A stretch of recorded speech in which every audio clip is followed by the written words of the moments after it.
Well, hello and welcome to this year's first CSF monthly podcast for January 2021. Happy New Year to you. This is a podcast that aims to keep you vigilant with the latest in the field of rheumatology at a time when, of course, we continue to be so concerned about the COVID pandemic crisis. And of course, as ever, I want to send you my very best wishes for you and for your loved ones as we traverse, hopefully, the beginning of the final chapter of this pandemic. We shall see.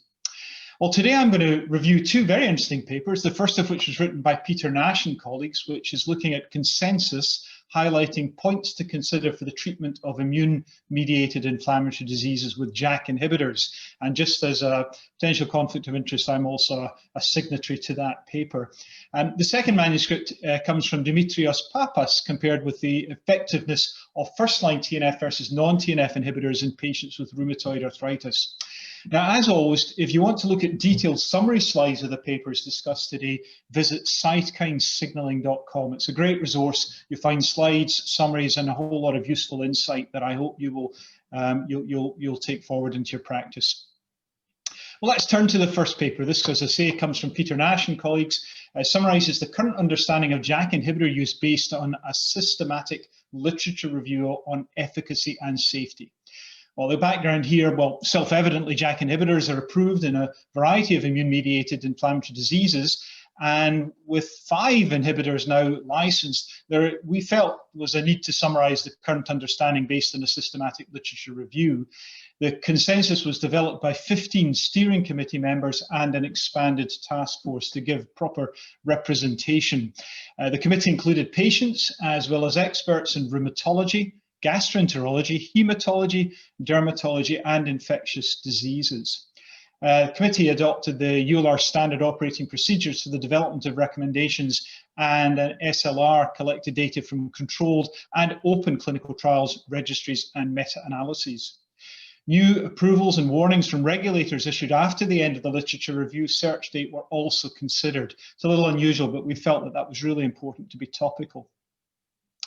Now, there were general principles. The task force agreed on 4 general principles. These were that the initiation of JAK inhibitors and the treatment target should be based on shared decision with the patient, that therapeutic approaches to chronic inflammatory conditions should be in line with international and national recommendations. Thirdly, the points to consider attempt to assist the clinician once the decision to prescribe JAK inhibitors has been made. That is, we're not trying to tell you use a JAK inhibitor. It's once that decision has been made, this is the set of thoughts that should be in your mind as you are then going ahead with that clinical practice. And these points address specific aspects of JAK inhibitors. Clinicians should additionally refer to disease-specific product information. So they're not there to replace the standard recommendations. Now, there are actually 26 points to consider. I'm not going to go through all of them in detail. I refer you to the article. But they include the following in terms of indications. There are JAK inhibitors that are now going to be used in rheumatoid arthritis, psoriatic arthritis, ulcerative colitis, but should also probably now include atopic dermatitis. There are consensus outlines that talk about dosage and co-medications and dose adjustments in specific populations and disease states. Remember that with small molecules, as opposed to biologics, I suppose at one level, we've got to go back to the old pharmacology, thinking about drug-drug interactions, drug metabolism interactions and the likes. We've also talked about contraindications. These points think mainly about the important contraindications around infection, pregnancy, and a range of others that are important for us to consider when prescribing these drugs. We talked a bit about pre-treatment screening and risks, and this highlights the kind of actions that you should consider, and of course also includes, importantly, vaccinations, very topical at the moment. There's a section dealing with adverse events, mainly related to the inhibition of cellular pathways consequent upon giving a JAK inhibitor.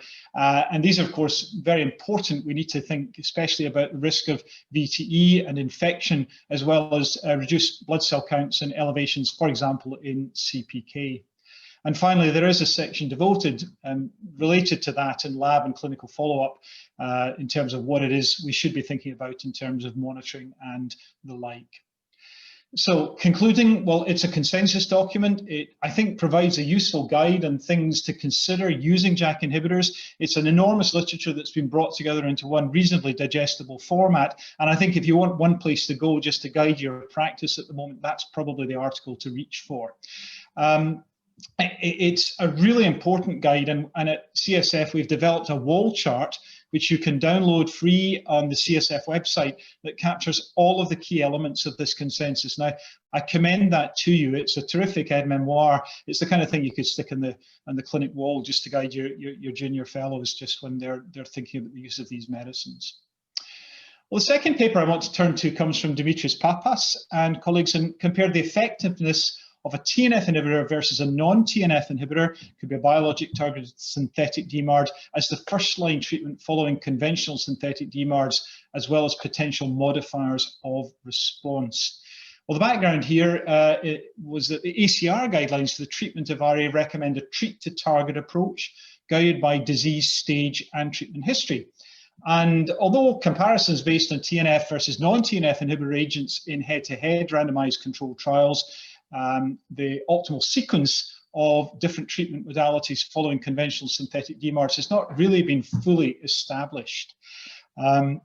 There are data from the Corona RA registry, which is the largest disease-based registry in the United States. And those data have been used to evaluate comparative effectiveness of TNF inhibitors versus non-TNF inhibitors as first-line treatment following conventional synthetic DMARD failure. The results from this analysis were captured 1 year post-initiation of the TNF or non-TNF inhibitor. And at 12 months, a variety of outcomes were considered. They include CDAI, 28 joint modified disease activity score, patient-reported outcomes, and rates of anemia. Well, what were the key findings? Well, there were no statistical differences between either a TNF inhibitor or a non-TNF inhibitor treatment group for binary outcomes, including achievement of LDA and remission. Same results were observed for problems with sleep and anxiety. There were also no significant changes in CDAI, HAQ-DI, EQ5D, morning stiffness, fatigue over the 12-month initiation period, looking at the two different approaches. While the raw proportion with anemia was not different pre and post matching, TNF inhibitors initiated seems to have a lower crude incidence compared with non-TNF inhibitors. And for continuous variables, there were no differences observed between TNF inhibitors and non-TNF inhibitor starting treatment groups. So, well, how do we conclude from this? Well, there are similar improvements in outcomes after 1 year of treatment, really regardless of whether patients initiate a TNF or non-TNF mode of action. This is real-world data. Comparative evidence reveals only limited differences in baseline characteristics and clinical outcomes between RA patients initiating treatment with TNF versus non-TNF inhibitors. Remember, these were in patients who'd previously had a conventional synthetic DMARD failure. And they tend to support the RA guidelines and recommendations, which suggest that individualized care-based decisions should be made. Clinical judgment is still very much a part of rheumatology, and thank goodness for that. And we should always be thinking about patient preferences, the conversation ongoing between patient and physician, and indeed healthcare professional. Now, there are some other papers that we've uploaded to the CSF this month. There's the new EULAR definition of difficult to treat rheumatoid arthritis, which will form quite an important basis for designing future trials. This is a clinical group in whom we really are struggling, and I think trialing is going to be the way out of the problem. So have a look at that. It'll give you an idea of what at least that consensus group decided was difficult to treat. See if you agree. There are also two papers in psoriatic arthritis. Professor Merola looked at the efficacy of tofacitinib in improving dermatologic endpoints, and Professor Mies reports data for upadacitinib in patients refractory to biologic treatment. And to view the publications uploaded this month in the wall chart, which summarizes the JAK inhibitor points to consider, please just head across to cytokinesignaling.com. It's a tremendous resource, and I really commend it to you. And as always, thanks to you for your attention. Thank you for listening to this podcast. Don't forget to subscribe. Let us know what you think by leaving a review. And as always, I'm going to finish where I started, which is in wishing you every success as we traverse hopefully the last stage of this global pandemic and return our full focus and attention to the management of people with inflammatory arthritis and beyond. Thank you so much for your attention.